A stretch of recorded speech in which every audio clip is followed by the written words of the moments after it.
Boa tarde para todo mundo. A gente chega então à nossa semana 9 da disciplina de seminários 1. No nosso encontro de hoje, né, o título desse seminário é Transposição Museográfica e Natureza da Ciência em um Museu de Ciências.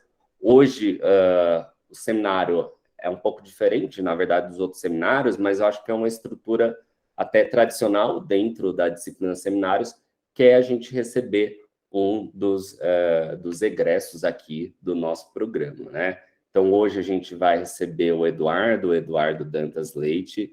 O Eduardo, ele é mestre pelo nosso programa, ele desenvolveu uma dissertação exatamente com o mesmo título aqui do seminário, né? O Eduardo, ele é licenciado em Ciências Biológicas e vem pesquisando aí, desenvolvendo suas pesquisas na área de educação não formal, divulgação científica, museus de ciência, natureza de ciência, o estudo aí das controvérsias sociocientíficas, alfabetização científica. Então, dentro desse contexto que ele vem aí desenvolvendo as suas pesquisas. Então, quero agradecer a sua presença, Eduardo, e que a gente possa ter um bom seminário, que você fique aí à vontade, tá bom? Bom, boa tarde a todos e todas. É um prazer estar aqui, voltar para seminários depois de alguns anos, né? Eu concluí o mestrado no final do ano passado, a defesa foi no final do ano passado. E, bom, as linhas de pesquisa aí que articulam um pouco com a dissertação já foram apresentadas pelo Bruno. E, além, acho que a estrutura vai ser um pouco diferente também, porque eu vou fazer um pouco também de um relato de como foi o processo da construção da dissertação. Então, eu vou fazer um breve relato de como foi a construção do projeto de pesquisa, como esse projeto de pesquisa foi se alterando, o que aconteceu antes e depois da qualificação, e aí discutir também um pouco os referenciais teóricos que eu utilizei, mas mais articulado com os resultados, o que eu acho que é mais interessante se eu fosse aprofundar, por exemplo, em um dos temas. Então, se fosse aprofundar, por exemplo, só em transposição ou só em museus de ciências, daria para fazer palestras inteiras só sobre esses temas, mas eu vou articular mais com a minha dissertação e com o processo de construção dela. E quero agradecer também ao Bruno pelo convite, fiquei bem feliz. Deixa eu iniciar aqui a...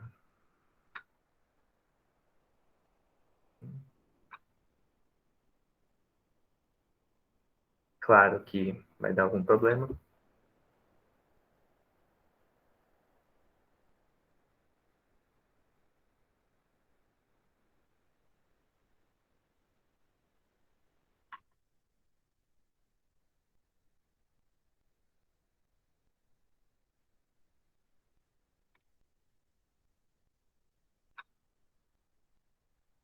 Vocês conseguem ver a apresentação? Todo mundo consegue? Abrindo, agora abriu. Sim. Beleza.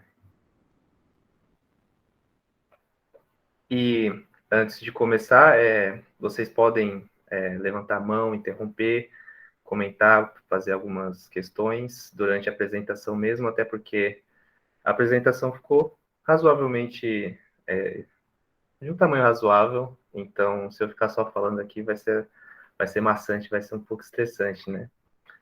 Então, esse não é necessariamente o título da dissertação, eu coloquei até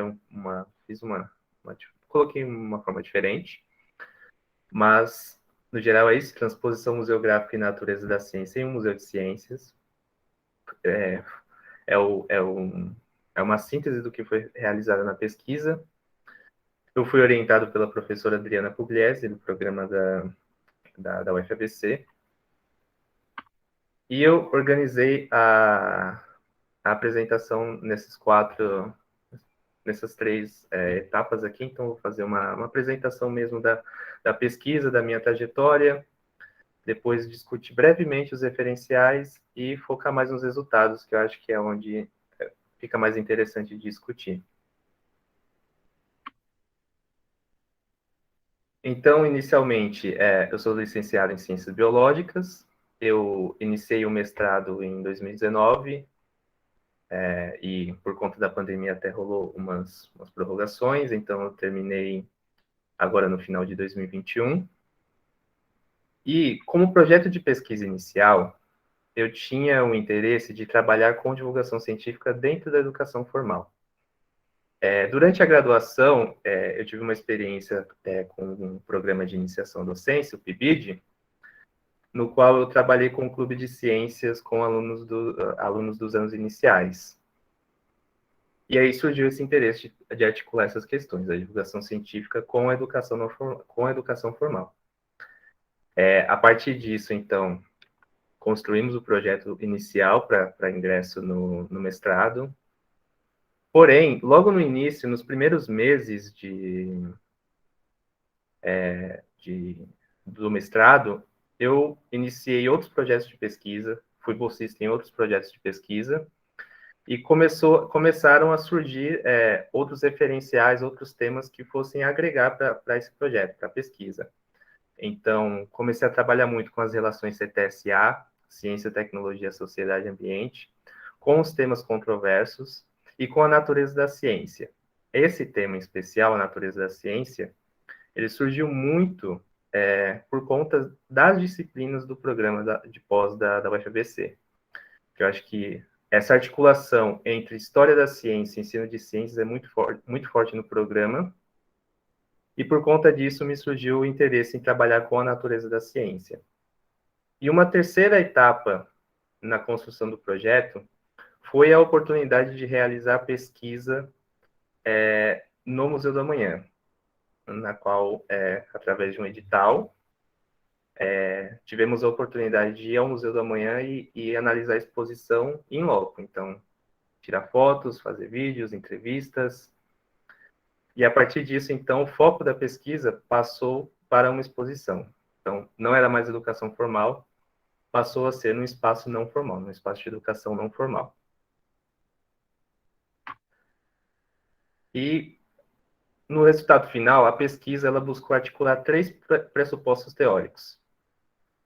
O primeiro pressuposto, que articula museus de ciências como espaços de promoção da alfabetização científica e como interface entre ciência e sociedade. Então, é uma linha de pesquisa que estuda a educação em museu de ciências, a educação científica em museu de ciências, a divulgação científica também. São várias terminologias. Um segundo pressuposto teórico, que é o da natureza da ciência, da história da ciência, como elementos desse processo de alfabetização científica. Então, como que esses saberes contribuem para o processo no ensino de ciências. E um terceiro pressuposto teórico, que surgiu após a qualificação, que foi uma recomendação da banca, que era trabalhar com a transposição didática e a adaptação para os espaços museais, que é a transposição museográfica. Então, a pesquisa, no seu final completo, ela busca fazer essa articulação entre essas três linhas. E as motivações para realizar essa pesquisa, ela vem de um sentimento também de uma compreensão de que os museus de ciências e os centros de ciências, eles promovem uma cultura científica, e não apenas pela educação científica, mas são espaços que promovem pesquisa, conservação, também entretenimento e divulgação das ciências. Então, são espaços que são ricos e são espaços férteis de pesquisa. Você pode pesquisar dentro dos museus diversos processos de ensino e aprendizagem, pode estudar a expografia desses espaços, os educativos, são espaços incrivelmente ricos para estudar ensino de ciência e divulgação científica. E nessa pesquisa, a gente se voltou para os saberes de história e natureza da ciência dentro de um espaço, dentro de um museu de ciências. Porque também a gente compreende que esses saberes contribuem para a alfabetização científica, seguindo aqueles 3 eixos da alfabetização científica, da Sacerão e Carvalho. Um deles é a compreensão dos processos de construção do conhecimento científico. Então, a natureza da ciência assume esse papel em compreender como que a ciência é construída dentro dos seus contextos históricos e sociais. E aí surgiu a questão, como investigar essa relação entre os museus e centros de ciências e os saberes de história e natureza da ciência? Durante o processo, né, de construção do referencial, da introdução, e isso também após a qualificação, né, quando novas ideias e novos conceitos são agregados, a gente encontra, né, com esses autores gregos o que eles apontam como vertentes de pesquisa para essa problemática. Então, eles colocam a vertente epistemológica e a vertente museológica ou museográfica, que tentam naturalmente responder as seguintes questões: como a história da ciência está inserida nos objetivos dos museus? Então, um museu, uma instituição museal, ela tem um objetivo, ela tem uma proposta. Como que a história e a natureza da ciência se encaixa nessa proposta? E quais as características dessa história da ciência? Que tipo de história da ciência que está inserida nessa proposta do museu?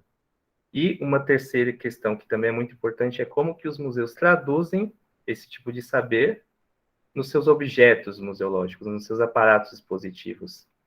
Então, a partir dessas vertentes, a gente começa a criar as questões mais específicas para trabalhar nessa pesquisa.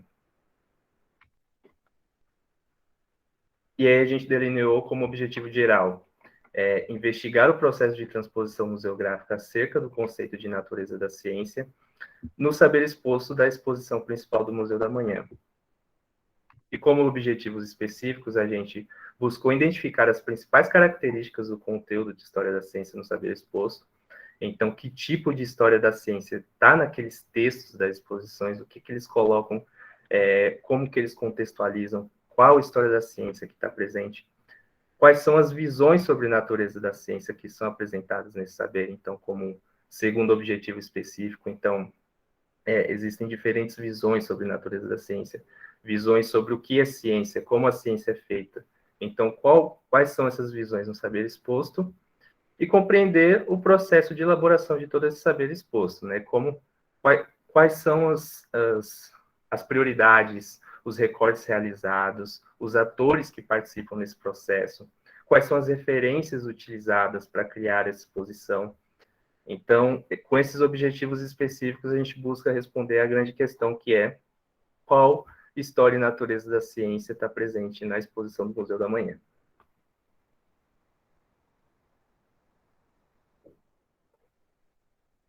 E para isso, a gente se apoiou em dois principais referenciais teóricos.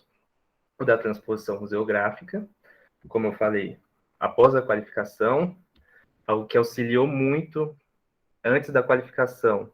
Existiam algumas questões em aberto ainda, algumas questões, inclusive, metodológicas, e utilizar a transposição museográfica, que é uma adaptação da transposição didática, auxiliou muito a compreender, de fato, o que constitui esse saber que está exposto, esse saber que está na exposição, e as referências que discutem a natureza da ciência no ensino de ciências. Então, falar sobre as características da natureza da ciência, os desafios, como transpor os conhecimentos de história e natureza da ciência para objetos didáticos. Então, essas foram as referências utilizadas sobre esses temas. Até aqui, tudo bem? Alguma dúvida, alguma coisa? Ô, Du, Oi. então, só para esclarecer, então vocês não tinham essa perspectiva teórica quando você foi fazer a qualificação? Da transposição didática, não. A gente já tinha utilizado a transposição didática em outras leituras, outras etapas, mas para essa pesquisa, a gente inicialmente tentou fazer meio que um movimento direto, utilizar apenas os referenciais de natureza da ciência. A gente vai ver mais para frente que a natureza da ciência, existem alguns modelos que analisam a natureza da ciência. Então, os aspectos consensuais, ou o modelo de abordagem de semelhança familiar, que eles colocam diferentes categorias sobre as características da natureza da ciência. Então, a gente estava tentando analisar diretamente a partir dessas categorias. E aí, pode falar. Não, desculpa, continua. E aí a gente percebeu que, na verdade, a gente estava atribuindo um novo significado para a exposição. Porque a exposição, ela traz uma organização e uma visão diferente do que é a natureza da ciência, uma visão diferente dos referenciais que a gente utilizava. Então, surgiu a necessidade, né, de compreender como que era esse processo de um referencial do saber, um saber de referência para um saber que estava na exposição. Mas isso foi indicação de alguém da banca ou foi uma reflexão de vocês depois do processo? Foi uma indicação da banca. A banca identificou esse problema, essa questão, e aí indicou esses referenciais teóricos, e aí a gente adicionou, mudou a metodologia, mudou todo o processo de análise de dados, e com isso a gente conseguiu obter essas respostas, de que, na verdade, o que estava sendo observado na exposição é muito diferente do que a gente observa num texto sobre natureza da ciência, um artigo sobre natureza da ciência. Legal. Obrigado, Du. Bom, então, a transposição museográfica é uma adaptação da transposição didática para os museus. Na transposição didática, a gente compreende que é a transformação dos saberes de referências em objetos didáticos, e aqui eu chamo de saberes de referência, inicialmente era conhecido como o saber sábio, né? Aquele saber científico, saber oriundo da academia, das universidades, mas depois de assim, muita discussão acerca da transposição didática, a gente passa a utilizar esse termo saberes de referência porque percebe-se que existem outros espaços que são produtores de saberes, né? Não apenas o saber sábio, acadêmico e científico. Então, a gente considera essa multilocação dos saberes, né? Essa multiplicidade dos saberes, e que eles têm diferentes naturezas, eles têm diferentes contextos de produção. E na transposição museográfica, a gente compreende que é a transformação desses saberes de referência nos objetos museológicos. O que são os objetos museológicos? São os aparatos, são os textos das exposições. A gente pode considerar também as atividades educativas nos espaços museais. Então, existem diferenças entre o que é um objeto didático de um espaço formal de ensino de uma sala de aula e o que é um objeto museológico. Essas diferenças, elas se dão, por exemplo, no tempo, na linguagem utilizada, na característica do espaço, na característica do aparato. E aqui eu trago essa citação, que, na verdade, essa compreensão de que os saberes eles se transformam, ela é fundamental para todos os aspectos da sociedade, não apenas para os objetivos didáticos. Então, os saberes, quando eles são produzidos, eles têm um objetivo, eles têm um contexto, mas quando eles são utilizados em outros contextos, com outros objetivos, eles se transformam. Então, é um pouco da ideia de compreender que o saber que a gente encontra nos artigos científicos, nas universidades, quando a gente passa para outros contextos, ou quando a gente encontra eles em outros contextos, eles vão sofrer alterações, invariavelmente eles vão sofrer alguma alteração.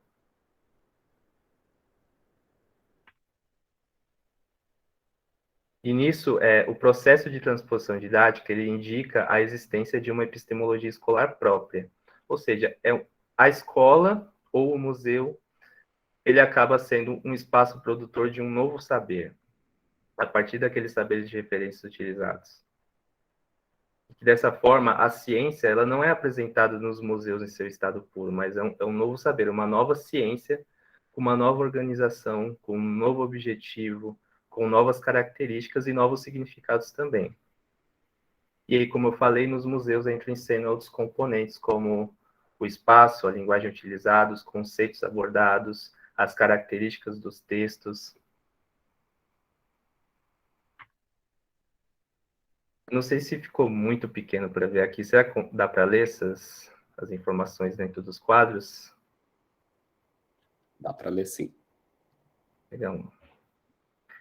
Aqui são trabalhos que utilizaram a transposição museográfica, tanto na produção in loco de exposições, como é o caso desse primeiro trabalho, em que as autoras utilizaram diretamente o saber de referência, ou seja, os textos, os artigos, as entrevistas, elas realizaram entrevistas, e colocaram na exposição, fazendo aqueles processos de transposição. Então, recontextualizando esse saber, simplificando a linguagem.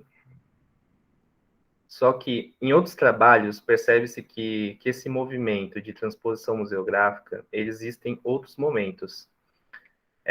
Então, a gente tem o saber de referência, os textos, os saberes acadêmicos e de outras origens. E antes de colocar esse saber na exposição, tem o que é chamado de programa expositivo, que é uma espécie de curadoria, uma espécie de planejamento. E aí, esses saberes, então, são colocados na exposição. E ainda tem um outro momento, que é o momento da visita, onde entra as atividades educativas e a compreensão do visitante, ou seja, esses saberes eles estão sendo transformados constantemente até entrar na exposição e até o momento da visita, onde os visitantes vão atribuir novos significados a esses saberes também. E nessa terceira pesquisa, a autora coloca que, na verdade, os saberes de referências eles não estão apenas no momento inicial da elaboração da exposição, mas eles estão constantemente sendo utilizados nos outros momentos. Então, num primeiro momento de planejamento da exposição, até a realização de fato de um plano curatorial e até a exposição, no espaço expositivo propriamente dito, onde os visitantes irão acessar. Então, esse saber de referência está constantemente sendo utilizado na construção e nas atualizações das exposições também. E essa questão da atualização ela é realmente interessante no caso do Museu do Amanhã. Acho que tem alguma coisa no chat, alguma pergunta? Eu tinha duas perguntas. Não são perguntas, eu acho que muito complexas. A transposição didática até a museográfica, ela não vê os saberes de referência e os saberes ou ensinados, ou esses saberes já traduzidos como saberes em diferentes, hierarquicamente diferentes, né? Eles veem os dois saberes no mesmo plano de valor, talvez. E eu também queria saber se o saber do visitante ele não teria uma seta também de volta em todo esse diagrama que você fez, né? Se ele tem um valor para o saber de referência também. Vamos lá. Então, a primeira questão é se existe uma hierarquia entre os saberes, e assim, essa é uma questão da transposição didática que é o que é chamado de envelhecimento moral ou envelhecimento biológico, que é a aproximação ou distanciamento desses saberes a serem ensinados ou saberes propriamente ensinados dos saberes de referência. Então, existe na perspectiva do Chevalar, um saber a ser ensinado, ele ganha uma legitimação, ele é mais legitimado quando ele está mais próximo do saber de referência. Então, existe, não diria uma hierarquização, mas talvez uma valorização desse tipo de saber, dependendo do quão próximo que ele está do saber de referência ou quão distante que ele está do saber de referência. Porém, isso também é uma perspectiva um pouco mais subjetiva, então vai depender do autor, vai depender do contexto também. Então, alguns saberes que são oriundos de práticas sociais, que não da academia, dos saberes científicos, eles ganham uma legitimação maior quando eles estão mais próximos da sua referência. Então, tudo depende também do que tipo de saber e da proposta, do objetivo. O objetivo é ser mais próximo do saber de referência ou o objetivo é se afastar desse saber de referência? Na perspectiva do Chevalar, um saber ele é mais legitimado quando ele está mais próximo do saber de referência. E na outra questão, no caso dessa segunda exposição, a gente nota que realmente a compreensão do visitante ela é um outro momento, né? É um outro momento de transformação desses saberes. Na elaboração dessa pesquisa, realmente não considero o retorno dos visitantes à exposição. Porém, no caso do Museu da Manhã, existe um retorno. A gente vai ver durante os resultados que uma das falas da pessoa entrevistada coloca que existe um retorno de quem visita a exposição e traz outras perspectivas, e a partir dessas perspectivas eles atualizam ou não a exposição. Mas isso também é um outro aspecto que depende do contexto. Então, talvez existam exposições que não façam esse movimento de ter um retorno do visitante sobre aquele espaço, sobre aqueles saberes, e continua da mesma forma. Então, por ambos os casos, depende dos seus objetivos, né? Isso. De se aproximar ou se afastar do saber de referência.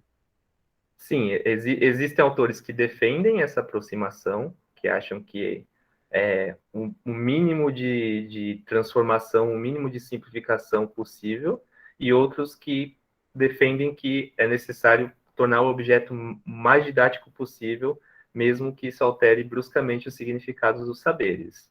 Então, vai depender realmente de cada pessoa, do objetivo dela. Entendi. Então, não ficaria uma hierarquização de saberes, mas uma hierarquização de legitimação desses saberes. Exatamente. É uma valorização. Qual saber que está sendo mais valorizado? Aquele que é produzido nas salas de aula ou aquele que é produzido em outros contextos de produção, como uma universidade? Então, é parte da perspectiva de cada um. Entendi. Agradeço. Odu, só posso fazer só um comentário? Cauê, essa pergunta que você fez é sensacional, assim, me fez pensar várias coisas aqui. E acho que, só para complementar, eu acho que depende muito também do tipo de museu, né? Por exemplo, hoje em dia a gente fala muito dos ecomuseus, que são museus que são construídos a partir dos saberes da comunidade, né? Que vão falar sobre aquela comunidade, né? Então, eu acho que a gente pensar, né, na construção de exposições também depende do tipo de museu que a gente está falando, né? Aqui a gente está falando de um museu, sim, que em termos de construção de exposição talvez seja mais próximo de um tradicional, né? Um ecomuseu tem outra perspectiva, né? Então é interessante para a gente pensar essa perspectiva de construção de exposição, de onde vem o saber legitimado, né? Acho que é interessante. Até por isso que tem essa mudança no termo que antes era chamado de saber sábio, só que entre as críticas à transposição didática é colocado que esse saber, na verdade, ele é heterogêneo, ele parte de diferentes contextos. Então, a valorização apenas de um tipo de saber, no caso o saber científico da academia, essa valorização talvez não contemplasse a realidade dos diferentes saberes que são produzidos em toda a sociedade, né? Então, usa-se muito o termo, por exemplo, outras práticas culturais, outras práticas sociais, além da prática científica, né? Para considerar os saberes de referência como um todo. Sim, sim. Obrigado.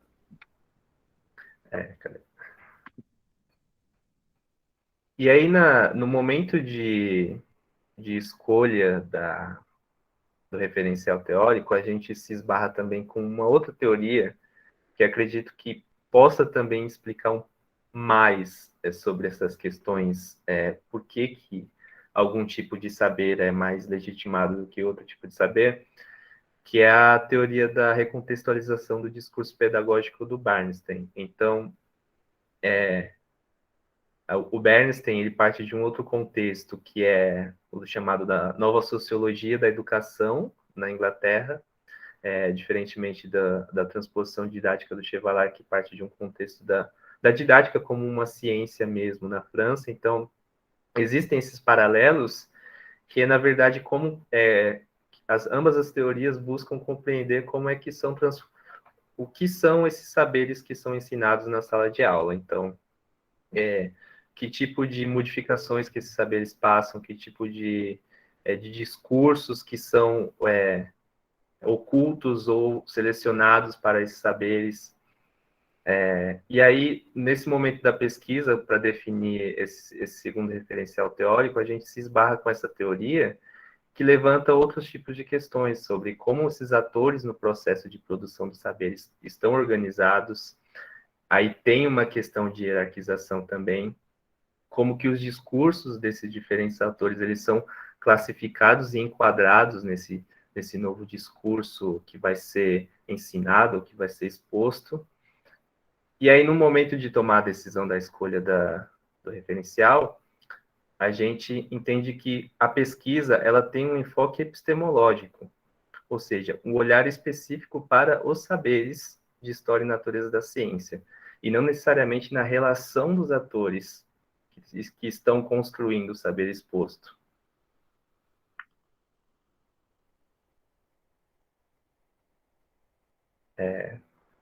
Vygotsky chama isso de pseudos conceitos. O ensino de parte do conceito à simplificação do conceito. Pensei que tinha uma... Mas legal.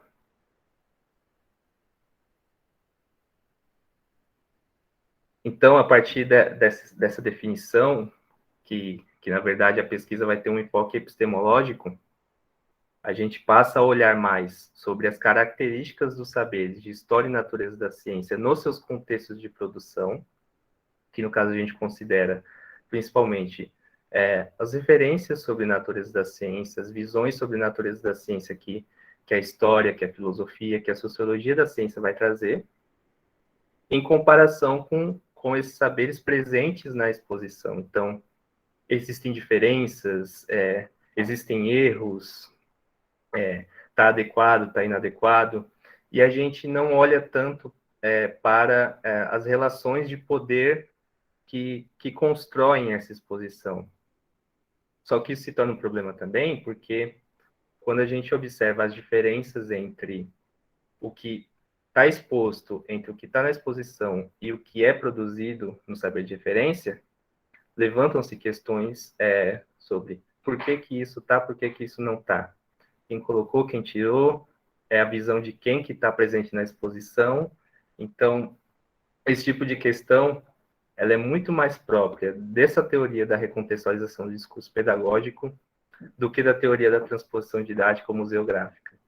Então, de certa forma, elas até se complementam, porém, ficaria uma pesquisa muito extensa também e com um conjunto de dados diferentes. Então, seria necessário outro tipo de conjunto de dados além da exposição. Então, entrevista com diferentes atores que trabalham nesse processo de exposição. Então, como que eles dialogam entre si? A visão de quem está colocada nesse discurso expositivo e a visão de outra pessoa que acaba não sendo inserida nesse discurso expositivo. Então, esse tipo de relação de poder também ocorre na construção de exposições, na construção de saberes, na construção dos currículos, que é onde surge a teoria da recontextualização. Então, são questões que, apesar de não serem levantadas na pesquisa, assim, aliás, não serem respondidas na pesquisa, elas surgem. Por que esse saber exposto tem essa forma?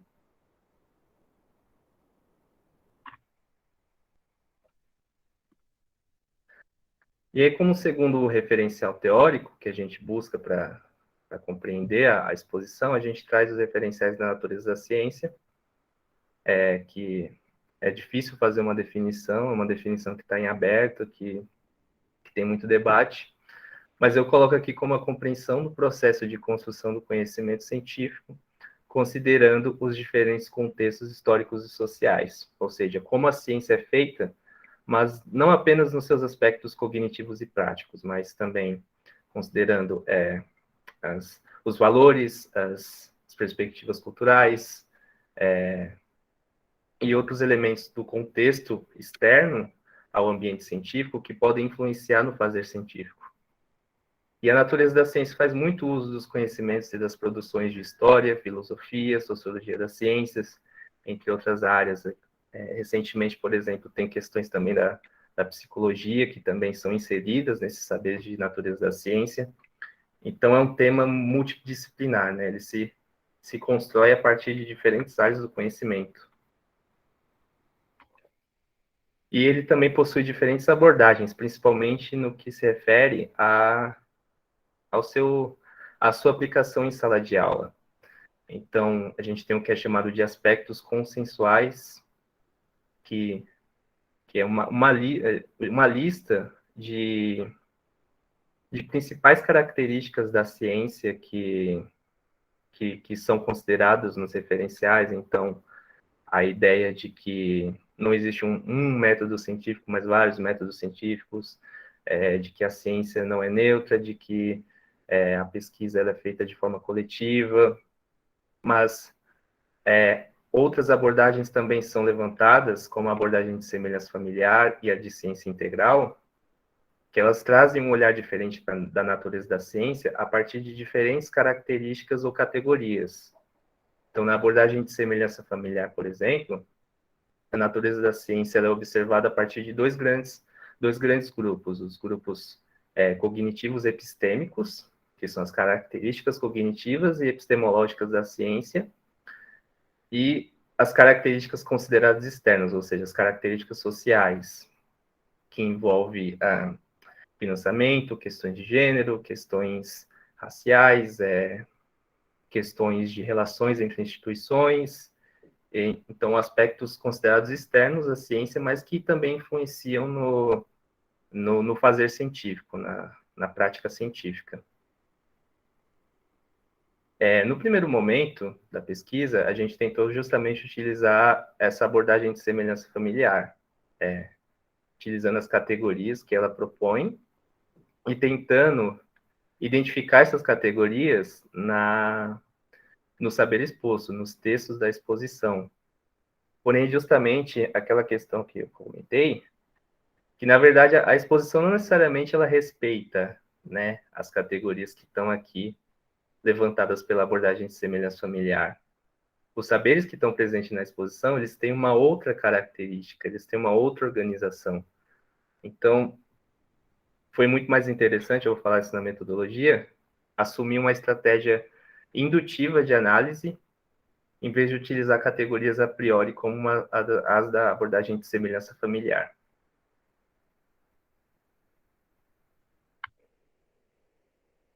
Aí, nesse sentido, a gente se apoiou muito mais em compreender, por exemplo, quais são as visões sobre ciência que são consideradas distorcidas.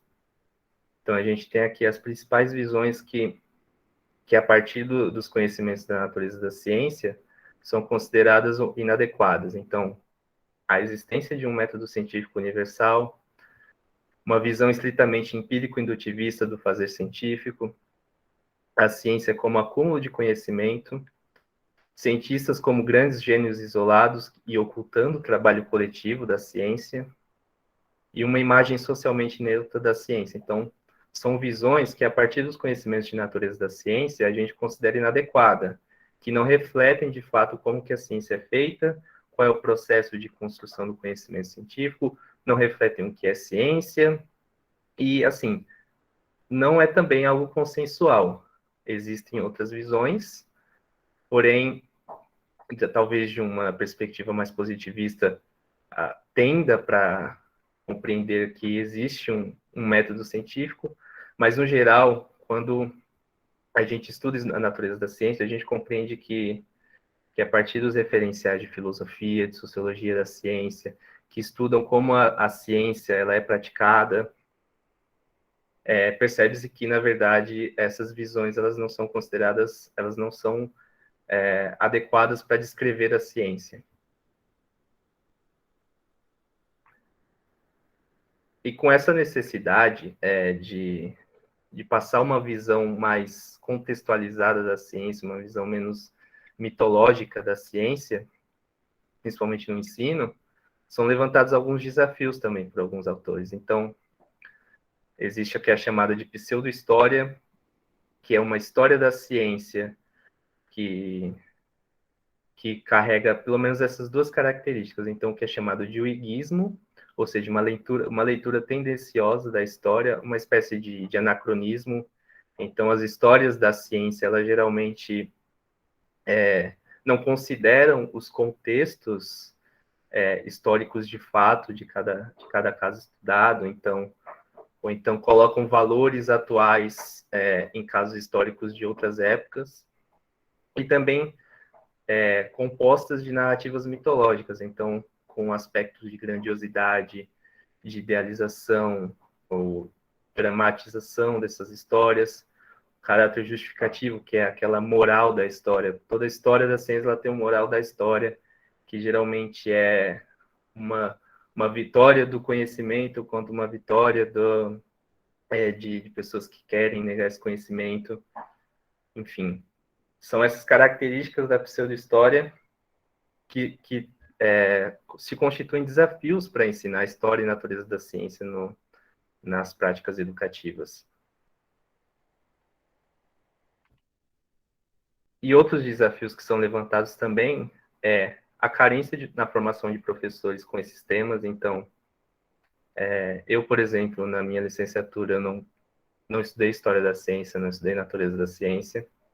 A disponibilidade de materiais adequados sobre essas temáticas, então, geralmente os materiais disponíveis, eles carregam essas características aqui de uiguismo, de narrativas mitológicas,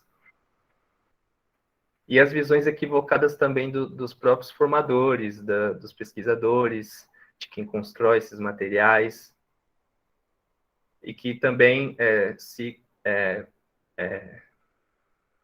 complementam com esses outros desafios aqui, que são desafios na transposição desses saberes de história da ciência. Então, a seleção do conteúdo histórico a ser ensinado, o tempo disponível nas práticas educativas ou na sala de aula. Então, uma questão de profundidade contra o tempo. Você vai se aprofundar muito na história da ciência, mas você não tem muito tempo para isso. As simplificações e as omissões que são feitas nesses conteúdos de história da ciência. Então, invariavelmente é preciso fazer omissões e simplificações, e também não ocorrer aos relativismos. Então, existe sempre uma questão muito levantada na natureza da ciência, é a questão de relativizar a ciência em relação às outras formas de conhecimentos. Então, é um desafio não relativizar o conhecimento científico como se ele fosse apenas opinião, por exemplo. Alguma questão? Luciana, você ia perguntar ou foi só? Errou aí. Desculpe, foi erro. Sem querer. Mas alguém tem algum comentário, alguma coisa assim, para essa parte de natureza da ciência?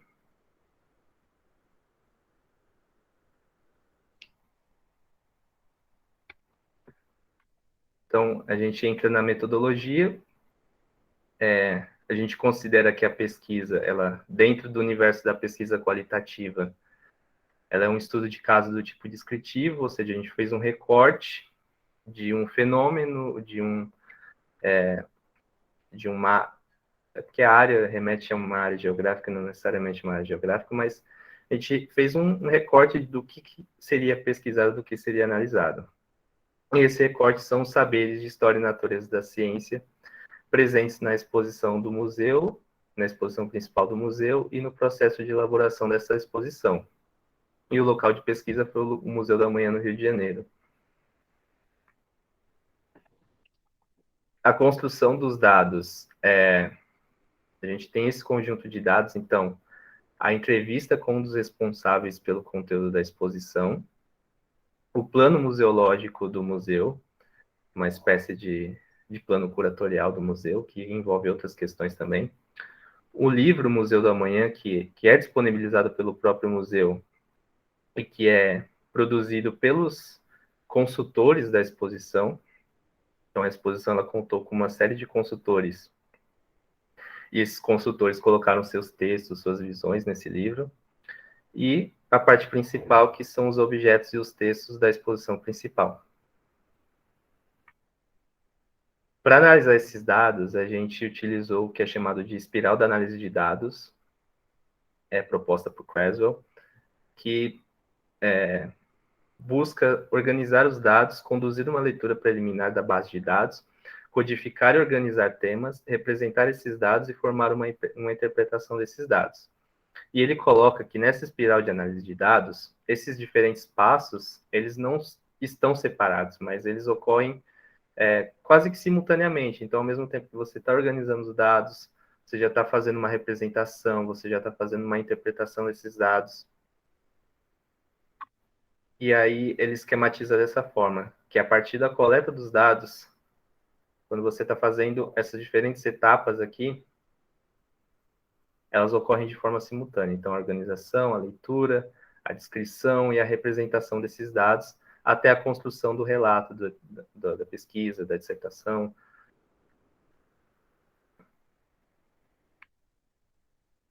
E a partir dessa espiral, a gente organizou a pesquisa da seguinte forma. Então, inicialmente, a gente fez uma organização desses dados, transcrevendo a entrevista, transcrevendo os textos nos objetos museológicos, e selecionando os conteúdos que abordam a história da ciência e a natureza da ciência. Então, foi feito um critério, porque a exposição é muito extensa, ela contém muitos textos, então a gente precisava selecionar os textos que fossem ser analisados, e não analisar tudo de uma vez, porque nem todos os textos contêm história da ciência, é uma exposição com uma temática mais ampla, mais variada. E também os textos que estão presentes no livro, Museu da Manhã, e no plano museológico. Então, a gente faz uma organização desses dados, transcrevendo e selecionando os textos que vão responder à questão da pesquisa. A partir disso, a gente constrói uma descrição, né? Descreve o contexto do museu, descreve o contexto da exposição, e nisso é interessante porque sofre muita influência da visão do pesquisador nessa parte. Então, a visão do pesquisador sobre o contexto analisado, ela entra nessa descrição, e ela ocorre em conjunto com a próxima etapa, que é a interpretação e identificação dos padrões existentes nos dados. Então, é nesse momento que os dados eles são classificados em categorias, dimensões ou temas, a partir das suas características identificadas. Então, a gente identifica, por exemplo, o texto tem a seguinte característica, esses textos ele tem uma seguinte característica, eles possuem uma linguagem simplificada. Então, a gente seleciona esses textos e coloca nessa categoria, uma linguagem simplificada. E a representação desses dados a partir das tabelas, dos textos, das transcrições e das imagens dos dados coletados. E aí, complementando o que eu já venho falando, até a qualificação, a gente utilizou categorias a priori para análise, só que isso atribui aos dados uma organização e significados diferentes de como eles se apresentam na exposição. Então, a gente optou por uma análise indutiva desses dados, nas quais, a partir das características que a gente identifica lendo esses dados, a gente constrói as categorias e as dimensões de análise. Nesse sentido, a gente criou duas dimensões de análise para a pesquisa. A dimensão da produção de saberes, que envolve, como conjunto de dados, a entrevista, o livro e o plano museológico. Então, nessa dimensão, a gente procura compreender o processo de transposição da exposição, e a dimensão do saber exposto, que contempla os objetos museológicos e os textos da exposição principal. Então, a gente procura, nessa dimensão, compreender, de fato, as características da história e da natureza da ciência na exposição propriamente dita. Dentro dessas dimensões, a gente colocou diferentes categorias. Então, na dimensão da produção de saberes, a gente organizou da seguinte forma: a categoria saberes de referência, que busca compreender quais são os saberes de referência identificados; a categoria organização dos atores, então, como que esses atores que trabalham na produção do saber exposto, eles estão organizados; e na categoria intenções e escolhas, que é compreender quais os objetivos definidos e as escolhas realizadas pelo museu, que estão envolvidos, e os atores que estão envolvidos na produção de saberes. Então, compreender qual que é o objetivo do museu e como que isso se relaciona com a história e a natureza da ciência. E na dimensão do saber exposto, a gente colocou duas categorias, que é a categoria características do conteúdo de história da ciência. Então, a gente busca compreender e descrever qual história da ciência está inserida no saber exposto e como que ela está inserida. E as visões de natureza da ciência, em que a gente procura compreender quais visões são identificadas no saber exposto. Que tipo de natureza que aquela exposição, que tipo de natureza da ciência aquela exposição está promovendo, está expondo. E aí, então a gente entra nos resultados, que eu acho que é uma parte mais interessante, porque a gente relaciona mais a parte teórica com os dados empíricos, né? Até aqui tudo bem? Alguma questão? Du, eu tenho uma questão. Quando você fala que vocês investigaram o saber de referência, essa coleta ela é realizada indiretamente, porque vocês falam que teve a entrevista, vocês analisaram o plano, e isso vai indicar para vocês de onde que aquele conteúdo foi tirado, né? Vamos colocar assim de forma simplificada. Mas aí vocês vão e investigam esse conteúdo ou vocês param? Como é que acontece isso? Esse acesso a esse material? Então, esse acesso ao material, ele se dá principalmente com o livro do Museu da Manhã, porque a investigação ela mostra que as referências utilizadas para a exposição, elas estão principalmente nos consultores. Então, o Museu da Manhã, ele, na sua proposta inicial, na sua elaboração inicial, eles reuniram uma série de consultores de diferentes áreas, e esses consultores elaboraram trabalhos, textos, pesquisas de acordo com as questões levantadas pela equipe da exposição, pela equipe da curadoria, e a partir dessa produção dos consultores que eles constroem a exposição. Então, na verdade, o que a gente tem como referência principal da exposição são diferentes pesquisadores. E aí, a partir disso, a única possibilidade que a gente tem de acessar o conteúdo desses pesquisadores é no livro, onde eles colocam algum dos seus textos, alguma das suas perspectivas. Porém, a gente não entrevista esses pesquisadores, até porque são variados, alguns bem difíceis de acessar. Então, a gente para por aí, a gente não analisa, por exemplo, que tipo de visão que cada pesquisador tem, cada consultor tem sobre a natureza da ciência. A gente foca principalmente a partir do plano museológico até a exposição. Tá, beleza.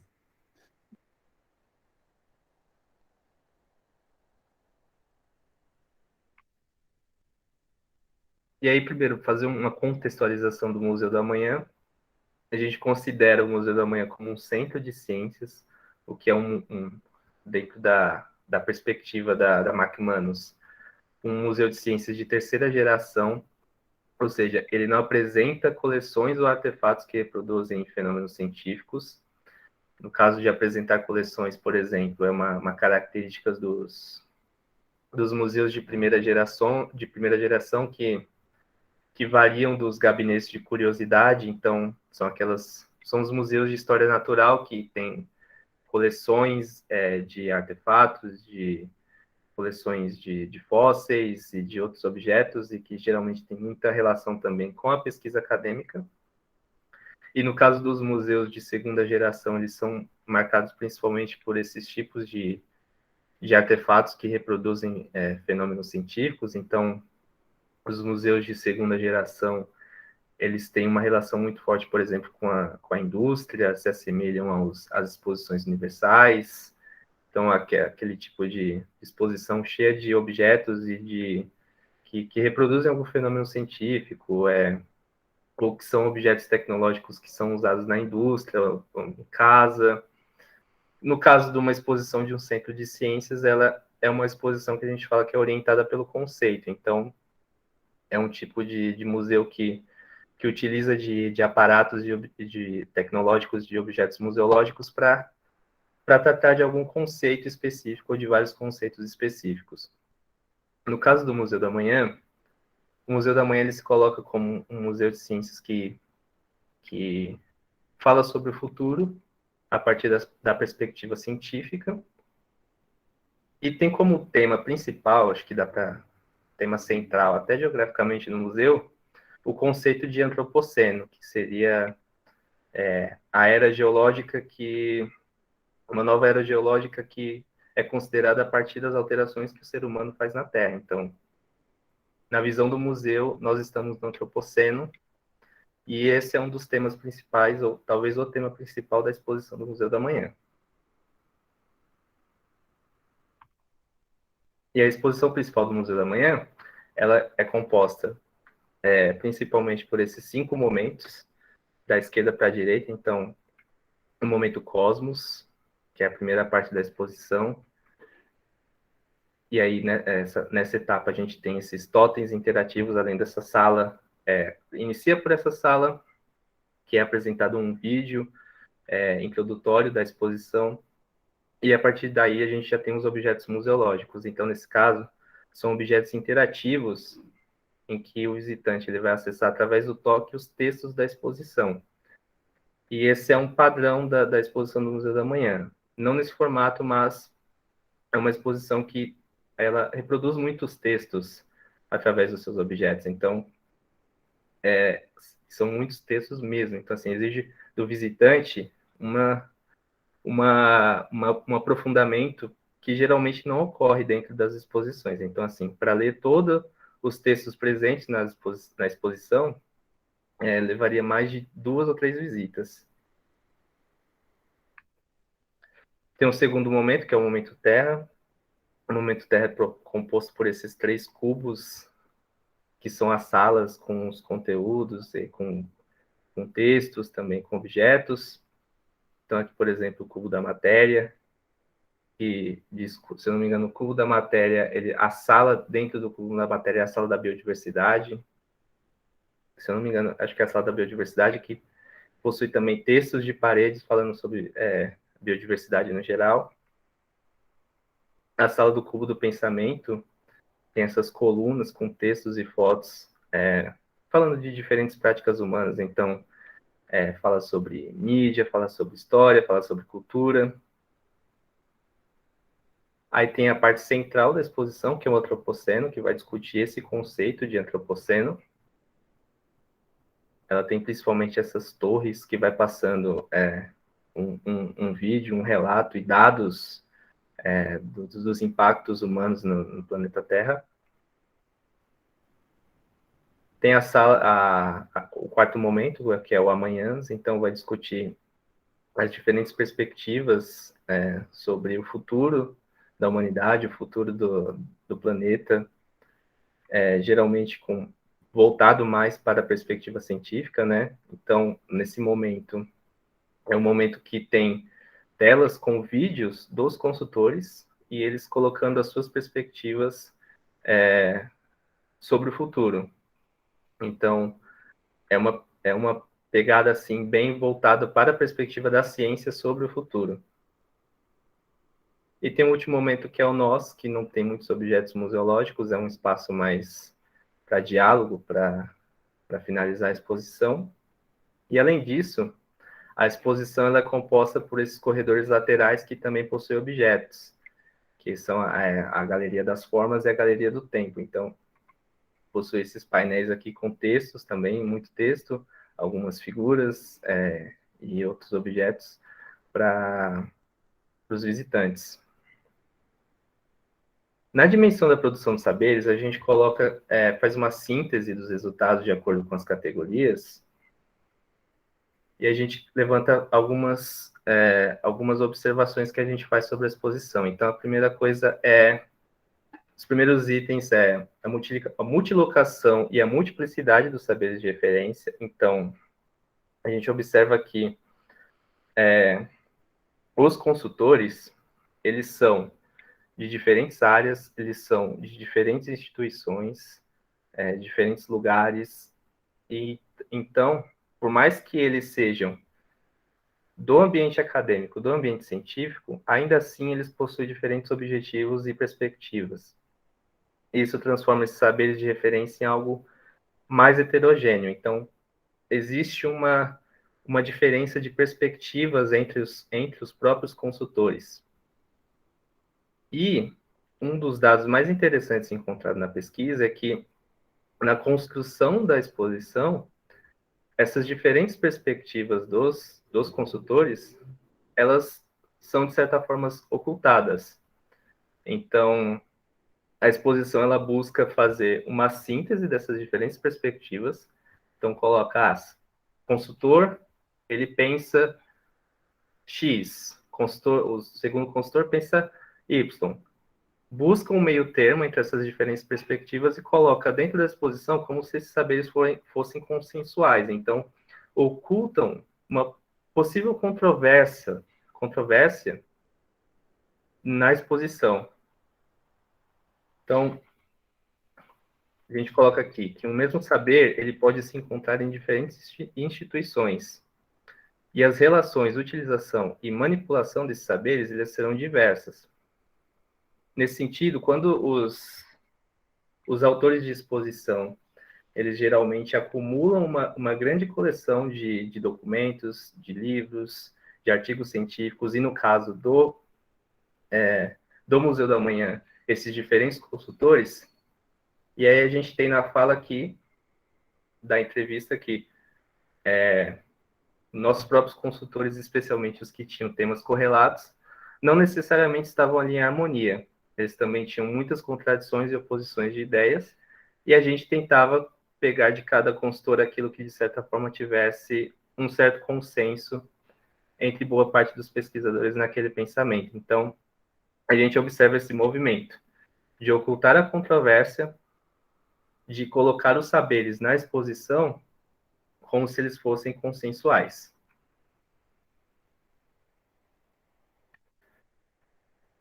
E a transposição do Museu da Manhã, ela ocorre em pelo menos 5 momentos, a partir dos dados analisados. Então, a gente observa que existe um primeiro momento que são consultados os saberes de referência, os consultores, eles elaboram seus textos e as suas perspectivas para o projeto curatorial. Posteriormente, esses consultores eles acabam constituindo um conselho científico que vão continuar alimentando a exposição com novas ideias, novas perspectivas, novos textos. Mas também o Museu da Manhã ele possui uma característica interessante que, além dessa equipe de conteúdo que está em direto contato com esses consultores, eles possuem uma área que eles chamam de Observatório do Amanhã, que o que eles fazem? Eles mantêm contato com diferentes instituições de pesquisa, universidades e outros tipos de instituições, e vão sempre se alimentando das produções dessas instituições. Então, além dos consultores que fornecem suas perspectivas e seus conhecimentos para a produção e atualização da exposição, existe essa outra área que faz esse movimento em paralelo. Feito esse movimento de consulta desses saberes de referência, a equipe de conteúdo, ela então vai produzir os textos para a exposição. Então, é uma equipe formada principalmente por divulgadores científicos, pessoas que trabalharam com jornalismo, com que produziram outros materiais de divulgação científica, então eles vão preparar os textos para estarem presentes na exposição. Antes, de fato, de entrar na exposição, existe um outro momento, que é a transformação desses objetos nos objetos tecnológicos e museológicos. Então, entra em jogo também os atores que constroem esses objetos, que gerenciam a tecnologia por trás do museu. Então, o que a gente observa, na verdade, é que a transposição ela está dependente de muitos fatores. Ela está dependente dos saberes de referência, ela está dependente do Observatório da Manhã, ela está dependente da equipe que vai transformar esses textos, ela está dependente da equipe que vai criar os objetos que vão ficar na exposição. Então, até chegar na exposição, esses saberes eles passaram por muitas transformações, a ponto de talvez se distanciarem do que é de fato, do seu significado de fato nos saberes de referência.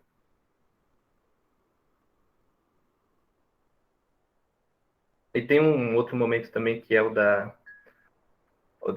dos visitantes, porém, esse não foi um conjunto de dados abordados na pesquisa. Então, as ações educativas elas não foram analisadas. Porém, uma das falas do entrevistado é que existe justamente esse retorno dos visitantes para a exposição. Então, isso também acaba influenciando na atualização dos conteúdos.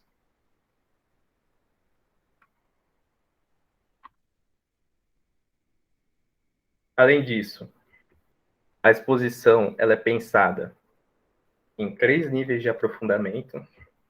Então, ela é pensada de uma forma que existem 3 tipos de visitantes. Os que vão passar pela exposição apenas olhando os textos de parede, os vídeos, sem tocar, sem interagir. O segundo nível visitantes que vão acessar os totens interativos, então eles vão ler pelo menos os textos iniciais ali que a exposição apresenta para eles. E o terceiro nível de visitantes que vão ler basicamente todos os textos, que vão lá e voltam para o museu e leem tudo. Geralmente são esses visitantes que retornam as suas perspectivas para o museu, colocam dúvidas, colocam sugestões. Então, a exposição ela é pensada para esses 3 níveis de experiências aqui. E as abordagens de relações CTSA, de natureza da ciência principalmente, e de temas controversos, elas estão presentes no contexto de produção de saber exposto, ou seja, no momento de elaboração da exposição e das práticas educativas, esses temas eles são levantados. Porém, eles são levantados principalmente pelo programa educativo. E esse programa educativo, ele não influencia nos textos da exposição. Ele tem uma ação própria dentro do museu, que são as ações educativas, porém, os textos que estão na exposição não passam pela influência desse programa. Então, existe a possibilidade de que, na verdade, esses temas, eles não são considerados, de fato, no saber exposto.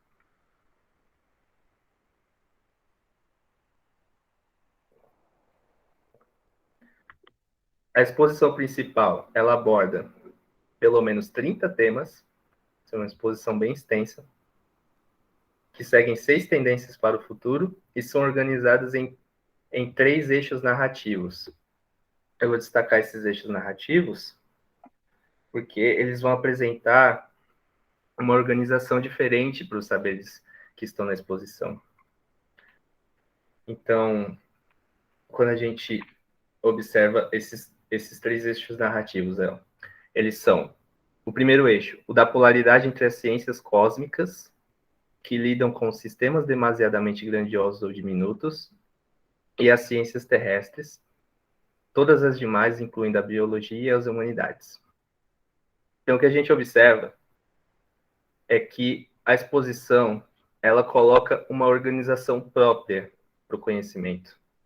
Então, diferente de outras formas de organizar os conhecimentos científicos, ela traz uma diferente forma de organizar esses conhecimentos. Então, ela separa entre o que ela chama de ciências cósmicas e o que ela chama de ciências terrestres. E isso altera os significados dos saberes que estão lá expostos. Então, eles colocam uma outra perspectiva para esses conhecimentos, que os conhecimentos que lidam com sistemas demasiadamente grandiosos ou diminutos, e todas as demais, a biologias e humanidades. Então, eles fazem essa separação. Continuando e se aprofundando ainda nessa forma de separar os conhecimentos, aí coloca o que aborda 3 dimensões da existência terrestre: a história das formações da matéria, os desdobramentos da organização da vida e a emergência do pensamento. Então, uma forma também de organizar os saberes que estão presentes na exposição. E a última forma, o último eixo, é o que enfatiza o comportamento humano e a ética. 2 grandes diretrizes, a da sustentabilidade e a da convivência, norteiam o percurso. Então, eles priorizam questões que colocam sustentabilidade e convivência nos seus temas, nos seus textos. Então, essa forma de organizar os saberes dentro da exposição, ela faz com que os saberes de referência, quando eles se transformam em textos, quando eles se transformam em conteúdos expositivos, eles tenham seus significados e sua organização original alterada. Então, dentro de um contexto acadêmico, a biologia ela tem uma organização, ela tem diferentes significados, e dentro do contexto da exposição, ela acaba tendo uma outra organização, ela é colocada em uma perspectiva diferente.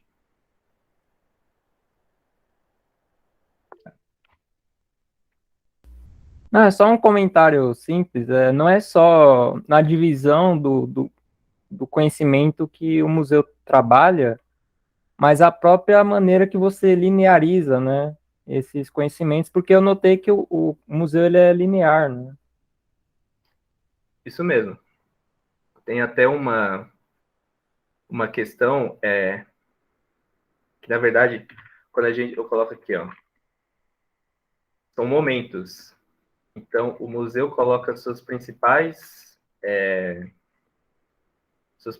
espaços, né, suas principais áreas como momentos. Então, o momento cosmos, que seria o início do universo, o momento terra, que seria a formação da matéria, a formação da vida, o momento antropoceno, que seria, então, o desenvolvimento da sociedade humana e o seu impacto no planeta Terra, e o momento amanhã, que seria o futuro.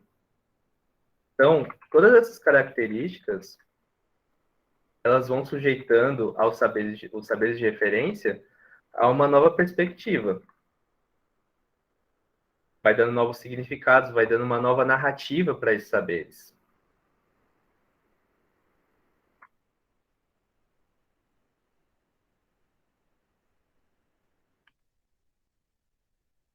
E em relação ao saber exposto, ou seja, dos textos, né, e dos objetos museológicos, na primeira categoria que a gente tem as características do conteúdo de história da ciência, a gente identificou 3 padrões existentes.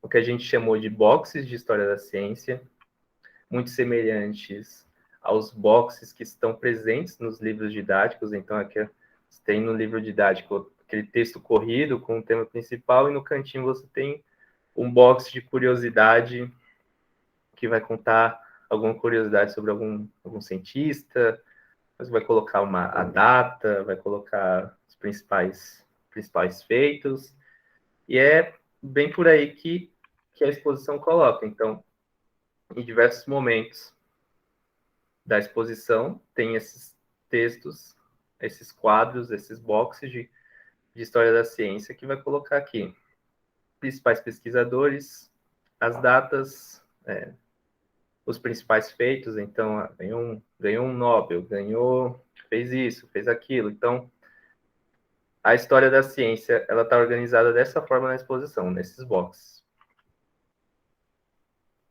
E também nos painéis interativos. Então, esse aqui, nesse caso, é um painel que não é interativo, é um texto fixo, mas também acessando os textos interativos, a gente também encontra as mesmas informações, inclusive. Então, também falando aqui sobre o Einstein, mesmo datas, feitos, o que ganhou, o que ele fez. E, na verdade, isso é até interessante de observar, porque a gente vê que aqui existe um formato, existe um padrão em como esses textos estão colocados na exposição, e aqui existe outro. E, pensando na formação de exposição e na formação de textos expositivos, a gente observa que ao realizar a transposição museográfica, Simone e Jacobi colocam que é importante essa procura de uma regularidade na apresentação dos pôsteres, que facilita a aquisição da informação pelos visitantes. Então, quando um visitante observa um texto assim, com essa lógica, com essa semiótica, e posteriormente ele observa o item, o texto, com uma outra lógica de organização, com uma outra semiótica, ele precisa reinvestir o seu esforço de decodificação desses textos. Então, de certa forma, um padrão facilita a leitura dos visitantes e a sua visitação. Então, essa diferença entre os níveis de experiência, entre as formas que os textos são apresentados, ela possivelmente, não necessariamente, mas possivelmente, acarreta algumas dificuldades para a leitura desses textos, principalmente porque são textos extensos, né? Então, a definição de um padrão ela é importante.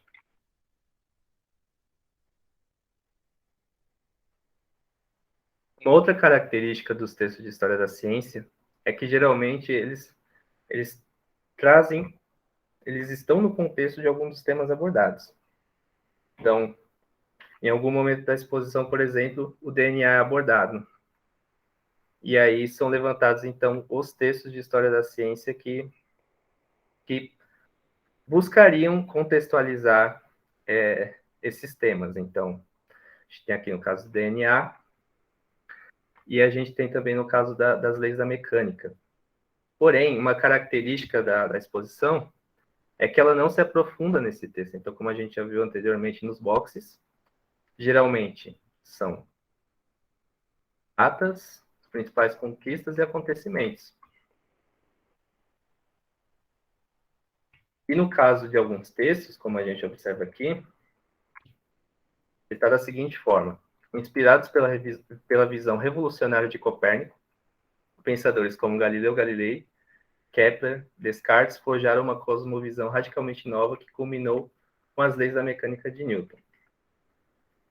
Esse texto, por mais que historicamente ele não está errado, né?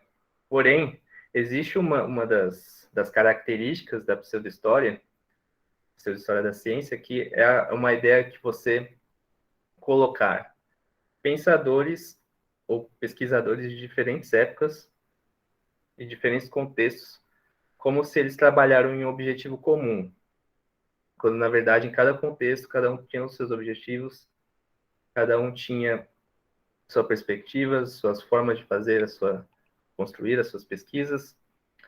Então, ocultar esses contextos, ele traz uma ideia de uma ciência construída de forma linear, como se tudo isso que aconteceu invariavelmente culminaria com as leis da mecânica, quando, na verdade, em cada contexto, as ideias foram construídas de formas diferentes. A exposição, ela também apresenta fontes primárias, porém, como ela se trata de um centro de ciência, ela não traz essas fontes, os documentos históricos, ela não tem um acervo. Ela reproduz as fontes primárias em formato digital. Então, aqui um exemplo de uma das fontes primárias reproduzidas. Porém, a sua descrição, ela geralmente também não traz um contexto mais aprofundado. Ela continua com o mesmo padrão de apresentação dos boxes de história da ciência, principais acontecimentos, datas, nomes. não fala de contexto político, não fala de contexto histórico, não fala de contexto social. E em relação às visões que a exposição apresenta, a gente separou em diferentes grupos aqui. Então, tem as visões na exposição em relação ao método científico, aos paradigmas, à mutabilidade e o dinamismo da ciência, ao conhecimento como uma construção humana e às inspirações dos e das cientistas. Então, em relação ao método científico, a exposição ela tem esses três principais aspectos. Ela coloca o Galileu como criador do método científico. Ela apresenta uma visão algorítmica do método científico com 2 passos. E o método científico, na exposição, ele tem a função de atribuir autoridade ao conhecimento científico. Então, de certa forma, ele não é devidamente explicado. Ele tem a função de atribuir autoridade ao conhecimento científico. Então, o conhecimento científico, ele tem essa precisão porque ele é de um método e é isso. Ele segue um método e é isso. Nesse trecho do saber exposto, por exemplo, em relação ao primeiro item, o nascimento do método científico também está ligado à astronomia. Foi criado por Galileu Galilei.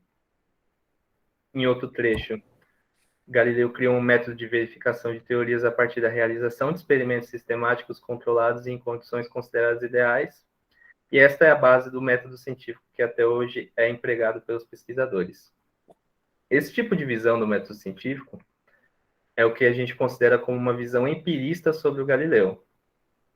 Então, ela é uma visão que foi reforçada pelo domínio lógico, pelo domínio do positivismo lógico no campo da filosofia da ciência, e que foi incorporada pelas histórias da ciência, que são tratadas de forma quase universal nos livros e nos textos didáticos. Então, essa é uma visão que distorce algumas das concepções sobre a construção do conhecimento científico, que oculta certos aspectos da história da ciência e que é considerada uma visão empirista e não adequada sobre Galileu e sobre o método científico. Alguma dúvida aqui?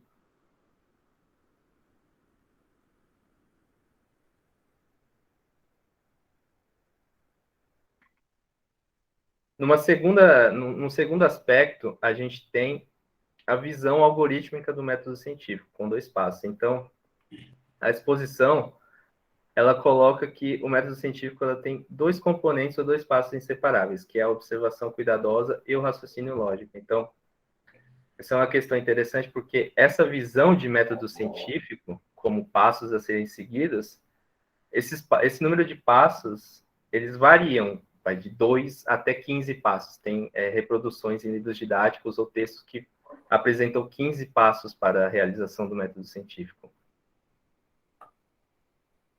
E que essa visão algorítmica do método científico, ela é utilizada como uma ferramenta para transmitir aos alunos que a ideia de que os cientistas usam um método especial para chegar ao conhecimento científico. Então, existe algo de especial e universal nesse método. E que, na verdade, ela se trata de uma representação simples e cognitivamente menos exigente dos métodos utilizados em ciências. A gente pode extrapolar e pensar que, na verdade, essa visão de método científico, ela é uma criação didática, ela tem um objetivo didático e não necessariamente reflete as metodologias científicas empregadas na pesquisa como um todo. E o terceiro aspecto que o método científico ele atribui autoridade ao conhecimento científico é, por exemplo, colocado na exposição que o caráter mutável e dinâmico da ciência é atribuído a essa questão metodológica, a esse método científico. Então, coloca que o método científico é uma forma de diálogo com o mundo que assegura que novas perguntas continuarão sempre surgindo, e é um método em que cada resposta faz surgir novas perguntas. Então, a ênfase nessa ideia de um método científico universal, ela também contribui para a percepção de que, para fazer um trabalho científico confiável, é necessário usar este método. E isso leva à falsa conclusão de que os cientistas que não usam um determinado tipo de método ou métodos experimentais, por exemplo, provavelmente não chegarão a um conhecimento confiável. Então, o que a gente percebe aqui nessa primeira parte da visão, essa primeira visão de natureza da ciência na exposição, é que ela reproduz essa visão de método científico universal como uma receita de bolo, como passos a serem seguidos que vão chegar invariavelmente a um resultado confiável. E não coloca, por exemplo, a questão do erro no fazer científico, não colocam outras perspectivas metodológicas, coloca apenas essa visão algorítmica do método científico.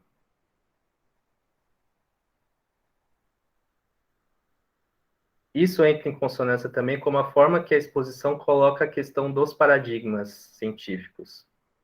Então, ela define paradigmas como conhecimentos mais ou menos consolidados na forma de conceitos, instrumentos e protocolos de ação, a partir dos quais os cientistas fazem perguntas aos fenômenos que dão sentido às respostas, como se montassem e resolvessem sucessivos quebra-cabeças. Então, de certa forma, é uma definição correta dos paradigmas, porém, ela também assume, na exposição, a função de atribuir autoridade à ciência. Então, ela não desenvolve sobre o conceito de paradigmas. Então, não coloca aspectos importantes como a pré-ciência, a ciência normal, as crises que são provocadas pelas anomalias que geram novos paradigmas, e dão destaque para as evoluções científicas, porém com algumas omissões. Então, ocultam algumas das revoluções científicas que poderiam ter ocorrido, em detrimento, contribuindo apenas para algumas das perspectivas que a exposição defende.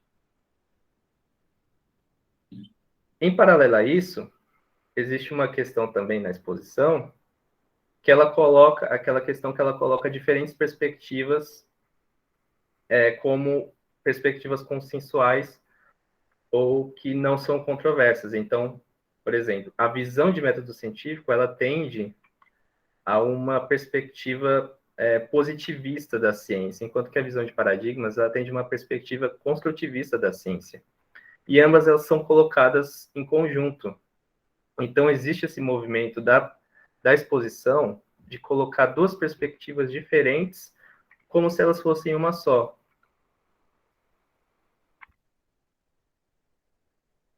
Outras características da exposição é colocar a ciência como mutável e dinâmica. Então, tem esse trecho do saber exposto sobre o termo antropoceno, que coloca que para esse termo, para esse conceito de antropoceno ser oficializado, é preciso haver consenso entre parte dos pesquisadores, porém, a exposição se contradiz assumindo uma narrativa em que ela coloca, ela afirma que um início para o antropoceno. Então, essa autora, ela discute esse conceito e ela coloca que o antropoceno, o antropoceno possui, entre os pesquisadores que discutem o antropoceno, existem diferentes datas que poderiam ter iniciado o período. E o Museu da Manhã escolhe uma e oculta essa controvérsia. Então, ele não coloca a questão como é aberta, ele coloca a questão como definida. Odu, Oi. a gente tem mais 20 minutos só para você seguir aí, tá bom? Ok, então eu vou passar rapidamente pelos últimos itens. Então, a exposição também coloca o conhecimento como uma construção humana, então coloca aspectos do desenvolvimento da humanidade que contribuíram para a construção do conhecimento. Então, nesse trecho do saber exposto, por exemplo, fala sobre o papel da escrita. E no último momento coloca vídeos dos pesquisadores comentando sobre o futuro, como eu mencionei. E nesses vídeos eles colocam algumas de suas inspirações. Então, eles colocam o papel da educação como uma inspiração para suas pesquisas, eles colocam as suas trajetórias como pesquisadores e também de seus gostos pessoais que influenciaram nas suas escolhas profissionais. E esse é um aspecto que é destacado pelo entrevistado. Então, quando questionado sobre como que ele vê a natureza da ciência na exposição, ele coloca isso como um espaço de destaque, ou seja, os pesquisadores falando sobre suas próprias profissões. Então, a gente traz aqui, mas é um aspecto que é difícil de comentar porque são as perspectivas de cada um dos consultores, né? Então, não é possível a gente fazer uma análise em cima das perspectivas desses consultores a partir das suas próprias visões. E aí a gente chega a algumas conclusões, então, que eu já falei. Os saberes sobre história e natureza da ciência, eles são inseridos em uma lógica organizacional diferente dos seus contextos de produção, ou seja, naquela lógica dos 3 eixos. As diferentes perspectivas nos saberes de referência, elas não são evidenciadas no saber exposto, então, oculta-se a controvérsia, oculta-se o debate sobre os diferentes temas da exposição.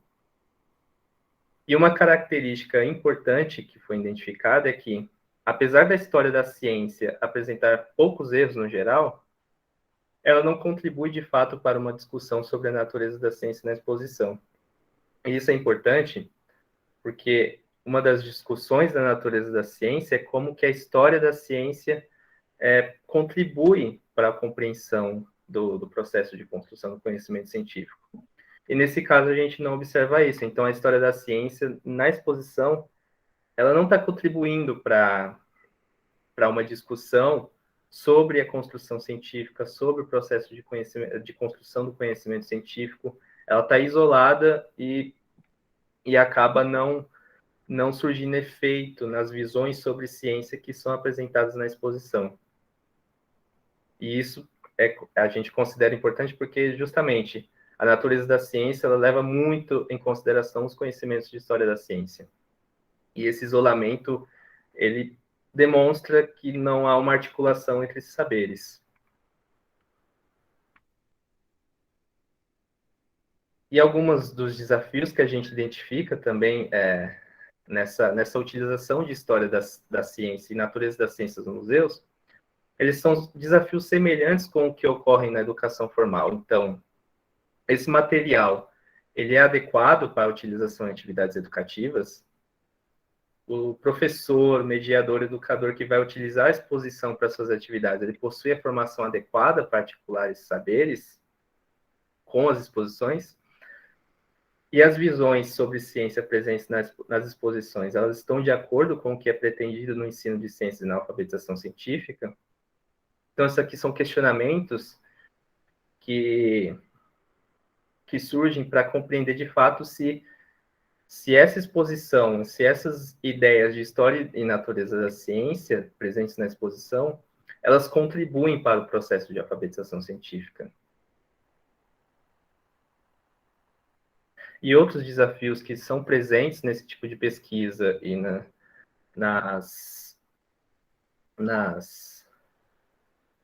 no processo também da realização da pesquisa e nessa questão também que foram levantadas anteriormente. Então, a análise ela não acompanha em tempo real o processo de transposição, é uma análise que foi feita a posteriori, então, através dos documentos, através da entrevista.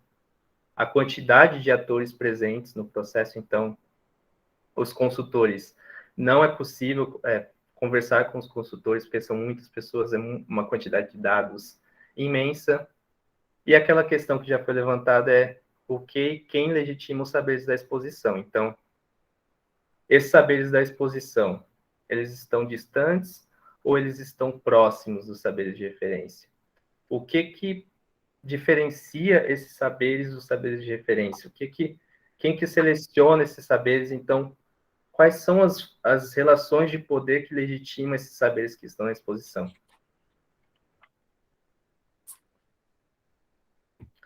as referências da pesquisa. E deixar aqui também meu contato e o perfil da Embrasa, um coletivo de divulgação científica popular, para quem quiser conhecer. E é isso. Legal, Du. Obrigado, viu? Bom, então a gente vai abrir aqui para perguntas, né? Acho que ainda tem um tempinho para a gente formular algumas perguntas, né? Eu só queria, assim, ressaltar, acho que alguns pontos, que é o quanto que é importante aqui essa fala do Eduardo, para além do tema, né? Acho que para a gente entender um pouco esse processo de construção de uma dissertação, de uma tese, né? Eu acho que isso também é importante. E de entender que esse processo, ele muda, né? Ele vai passando por mudanças e a gente tem que estar aberto a essas mudanças, a essas sugestões, enfim. Isso acontece durante o processo, né? Então, acho que é importante esses dois pontos, tanto a temática como a experiência que ele traz aí durante esse processo. Então, acho que a gente pode abrir para questionamentos. Temos alguns questionamentos. Podem ficar à vontade aí. Só para avisar o pessoal que se inscreveu, eu vou mandar aqui no chat o link para o certificado. Jéssica está mandando aí um parabéns, falou que a pesquisa é interessante e a análise sobre o museu também. Temos perguntas, pessoal?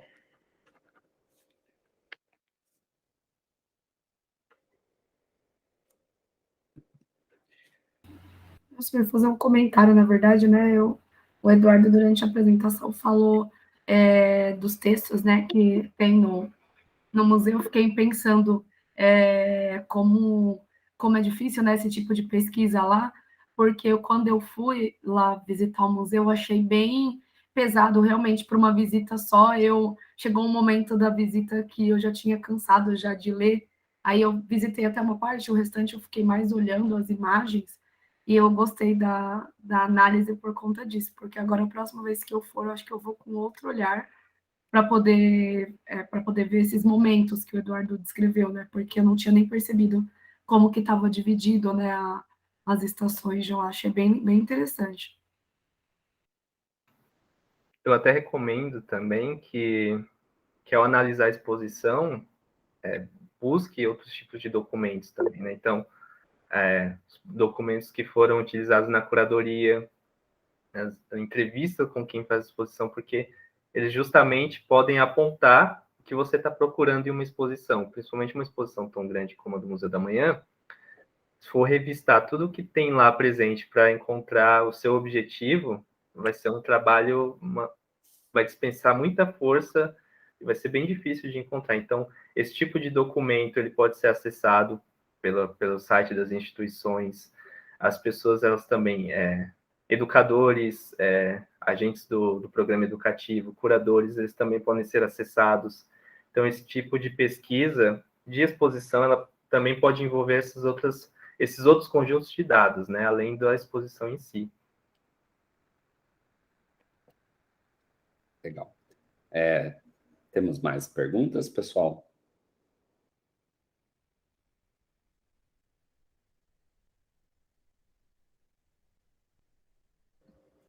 Du, eu tenho uma pergunta, né? Você estava comentando um pouco sobre quanto que nesse saber exposto há uma limpeza pode falar assim, não, uma limpeza em relação às controvérsias sociocientíficas, né, ou científicas.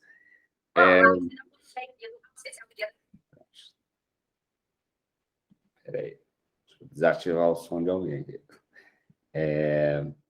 Então, você estava falando um pouco dessa limpeza dessas controvérsias, né, nesse caminho, né, nesse percurso de construção expositiva. E essa é uma questão até comum, né? A gente observa isso em vários lugares. Mas, assim, quais hipóteses que vocês levantaram em relação a isso, né? Por que isso acontece, especialmente dentro do Museu da Manhã, que se volta ali exatamente para mostrar essa construção do pensamento científico, como ele vai impactar o mundo, enfim. Por que você acha que isso acontece lá? Existem duas hipóteses para isso. Então, a gente vê primeiro que isso parte justamente de quem produz o conteúdo, né? Então, não necessariamente parte, mas isso é executado por quem produz o conteúdo. Então, é bem claro na fala que quando eles esbarram em diferentes perspectivas nos saberes de referência, eles buscam ocultar essas diferentes perspectivas. Então, assim, isso é proposital, esse é o primeiro ponto. E aí as hipóteses para isso é que, primeiro, isso parte da visão sobre a ciência que os próprios elaboradores, os produtores do conteúdo da exposição têm, então eles vão possuir uma visão sobre ciência. Essa é uma hipótese que, na verdade, ela é mais frágil, porque durante a entrevista, o produtor do conteúdo, o cara que faz os principais textos da exposição, ele coloca a sua visão sobre ciência e ele, de fato, ele não enxerga a ciência dessa forma, como ele coloca na fala dele. A ciência não é essa harmonia, existem diferentes perspectivas. Então, essa hipótese ela é descartada, de que isso parte da visão de quem elabora os textos, a visão que essa pessoa tem sobre a ciência. E entra outra hipótese, que são as questões institucionais. Então, a gente tem, por trás de todo museu, de toda uma exposição, a gente tem questões institucionais que envolvem quem financia, principalmente, então, quem organiza, quais são as organizações que financiam, que colocam os seus funcionários, quem controla a hierarquia do museu. Então, a hipótese principal é que isso parte justamente de uma questão institucional, em que certas questões que podem ser consideradas controversas, que podem gerar debates mais acalorados, não sejam colocados na exposição, por mais que seja uma exposição que a própria temática, que fala de antropoceno, que fala de aquecimento global, que coloca o humano como o centro, às vezes como o centro de vários problemas que acontecem no planeta Terra.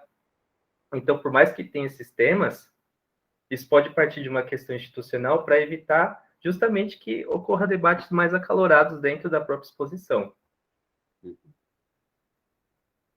Desculpa.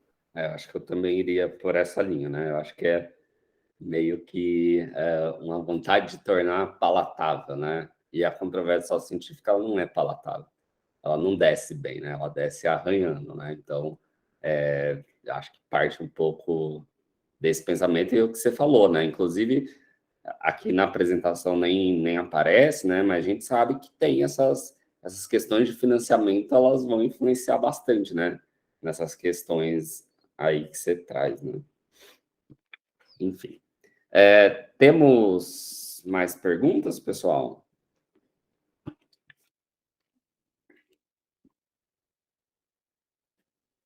Acho que não.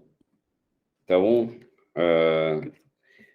Du, eu queria agradecer a sua presença, acho que mostrar um pouco também, né, desse andamento do seu trabalho, né, a dimensão que isso tomou, né, acho que é muito importante, até para a gente ter uma referência, né, do que é produzido dentro do programa, então acho que esse é um momento muito importante, eu só tenho te parabenizar, assim, pelo que você conseguiu desenvolver, né, não é qualquer coisa, é algo grandioso mesmo, assim, sabe, então...